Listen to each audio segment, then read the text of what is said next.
Boa tarde a todos, que a paz do Mestre Jesus possa nos envolver. Estamos começando o nosso trabalho de terça-feira à tarde e eu gostaria de convidar a todos para que possamos fazer uma prece. Então vamos elevando os nossos pensamentos até Deus nosso Pai, até Jesus nosso Mestre amado e vamos agradecendo pela oportunidade bendita de aqui estarmos, agradecendo pela oportunidade bendita da vida. E vamos pedindo a esse Pai de amor e de bondade que nos fortaleça na nossa caminhada. Vamos agradecendo por ter nos enviado Jesus e por este Mestre amado ter nos deixado tantos ensinamentos. Pai amado, muito obrigada por tudo e nos guarde na Tua paz, hoje e sempre. Que assim seja. Estamos começando a terça-feira com um tema chamado Tua Obra, que é do livro Palavras de Vida Eterna. Ele começa assim: mas prove cada um a sua própria obra e terá glória em si mesmo e não noutro. É uma carta de Paulo aos Gálatas, capítulo 6, versículo 4. Gálatas é um povo que vivia na Galícia e esse povo era de uma cidade da província romana. Não se sabe ao certo, muitos estudiosos dizem que não se sabe ao certo se essa carta foi escrita ao povo do sul ou do norte, mas provavelmente ao povo do sul, tendo em vista que Paulo e Barnabé estiveram ativos durante a chamada primeira viagem missionária, eles estiveram no sul. Então acredita-se que foi diretamente a esse povo. E Emmanuel começa nos dizendo: ainda mesmo que te sintas em lugar impróprio às tuas aptidões, e mesmo que as tuas atividades pareçam sem qualquer importância, lembra-te de que a lei do Senhor te coloca presentemente na condição em que podes produzir o melhor e aprender com mais segurança. Então aqui Emmanuel está nos abrindo os olhos quando diz que mesmo que às vezes nos sintamos que não pertencemos ao lugar onde nos encontramos, ao lugar onde estamos inseridos, é um ledo engano, pois este local é onde devemos produzir algo de bom e também aprender com todos os que nos cercam. Olha que legal. Então nós nunca estamos no lugar errado, na casa errada, na família errada. Não, estamos ali para crescermos juntos. E no capítulo 6 da carta de Paulo, ele ainda nos diz que caso alguém seja apanhado em falta, vós, os espirituais, corrigi esse tal com o espírito de mansidão, cuidando de tu mesmo, para que também tu não sejas tentado. Logo, nós começamos a entender que não devo ser conivente com algo errado que alguém esteja fazendo, de jeito nenhum. Eu não tenho que concordar com o que ele está fazendo, mas eu tenho que ter o cuidado no momento em que eu falar alguma coisa, o cuidado se eu for emitir algum julgamento, o que não deveria ser feito.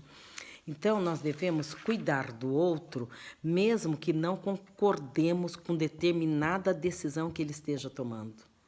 A vida é do outro, a responsabilidade é dele. No capítulo 10 do Evangelho segundo o Espiritismo, está assim: ninguém sendo perfeito, não se segue que ninguém tem o direito de repreender o próximo? É uma pergunta. E São Luís responde para a gente com tanta sabedoria. Ele diz: certamente que não, pois que cada um de vós deve trabalhar para o progresso de todos, e sobretudo dos que estão sob a vossa tutela. Mas isso é também uma razão para o fazerdes com moderação. Olha essa palavra, moderação, com uma intenção útil e não como geralmente se faz, pelo prazer de denegrir.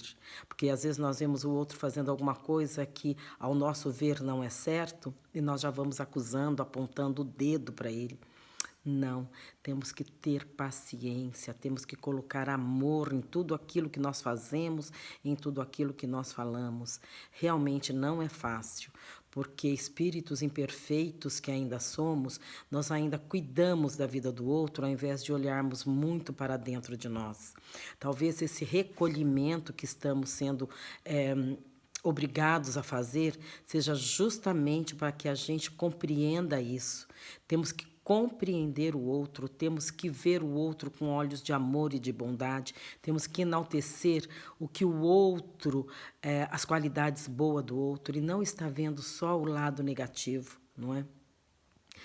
Vejamos o cuidado que temos ter quando tecemos quaisquer comentários sobre algo que o outro fez, até porque neste capítulo também se fala que devemos ser severos conosco e indulgentes com as faltas alheias. E, na verdade, às vezes não. Nós somos indulgentes conosco, tentamos colocar um véu naquilo que estamos fazendo de errado, mas, como já dissemos, apontamos o dedo para o outro. Emmanuel continua: tens assim a tua obra particular e intransferível na execução do plano universal de Deus. Ou seja, sendo assim, jamais estamos no lugar errado. O que ocorre é que geralmente não enxergamos, mas é o local que precisamos estar para uma lapidação. Como se fôssemos uma pedra bruta e que aos poucos, diante das dificuldades que nós vamos passando, diante das coisas que aparentemente são ruins para nós vamos nos tornando uma pedra brilhante, uma pedra radiante, uma pedra preciosa. Por isso, a fé é imprescindível em nossas vidas. Com ela, nos tornamos fortes para os obstáculos que vão surgindo na nossa caminhada. E esses obstáculos vão surgindo naturalmente, não é? Não aspires, desse modo, a assumir de imediato as responsabilidades daqueles que se encontram expostos à multidão, a pretexto de desempenhares mandato especial ante a providência divina. Então, portanto, não queiramos fazer coisas grandiosas sem antes exercermos as pequenas, nós não vamos conseguir. Sabemos que um aluno, antes de chegar a uma universidade, ele tem que passar pelos ensinos que o preparam para tal. Assim é conosco. Não vamos querer começar de cima. Sempre há um caminho a percorrer. Não adianta queremos fazer coisas suntuosas se nós ainda não conseguimos fazer as pequenas coisas.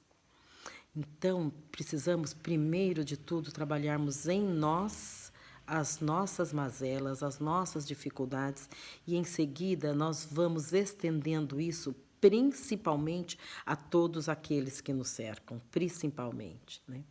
Emmanuel, com a sua sabedoria, ainda nos continua: a tarefa que te incumbes nos últimos degraus ou no plano mais obscuro do lar é de suma importância nos desígnios do Senhor. A folha de papel que te cai das mãos pode ser aquela em que se grafarão palavras destinadas ao consolo de toda a comunidade.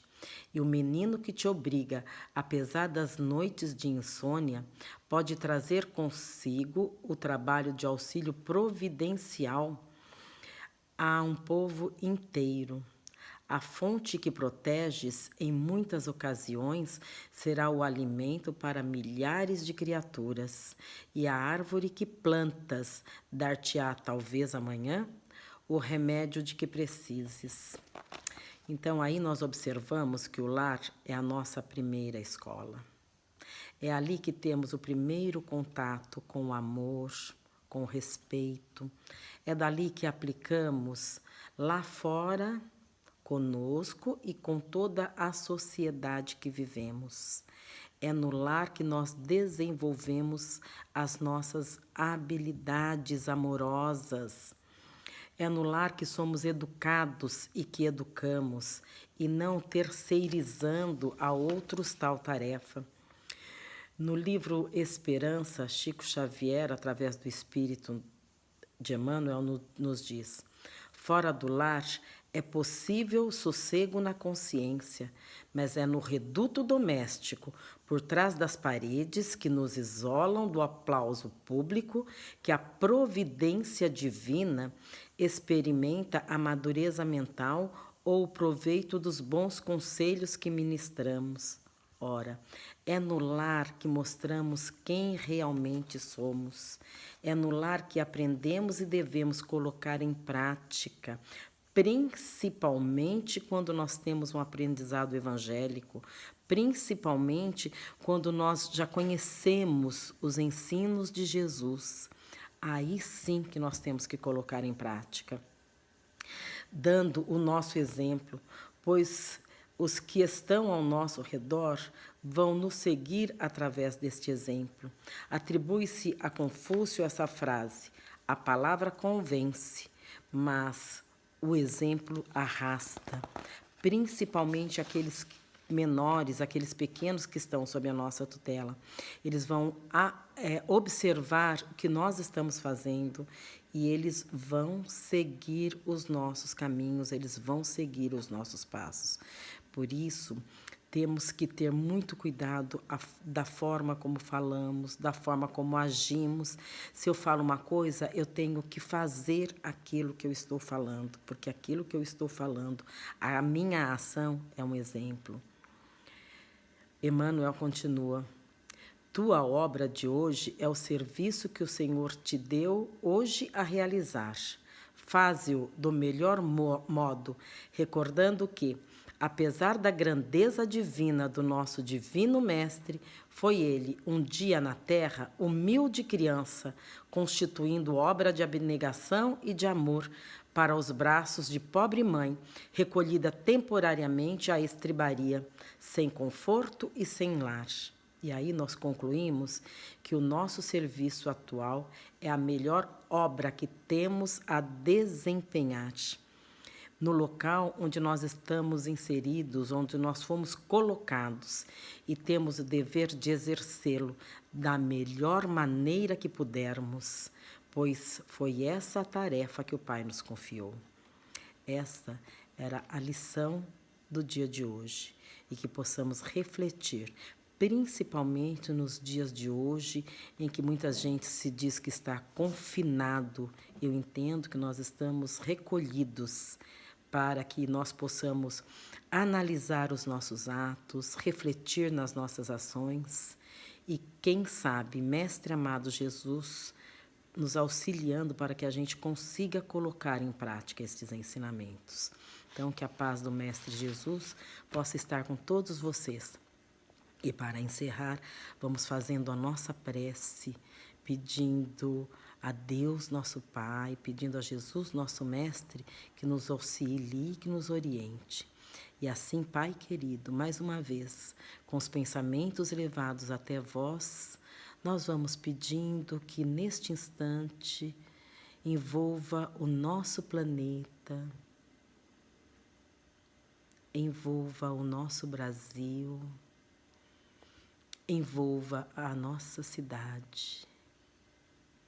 E visualizando Jesus com seus braços abertos, com seu manto, vamos pedindo para que Ele nos cubra a todos com esse manto protetor, com esse manto de amor, com esse manto de saúde.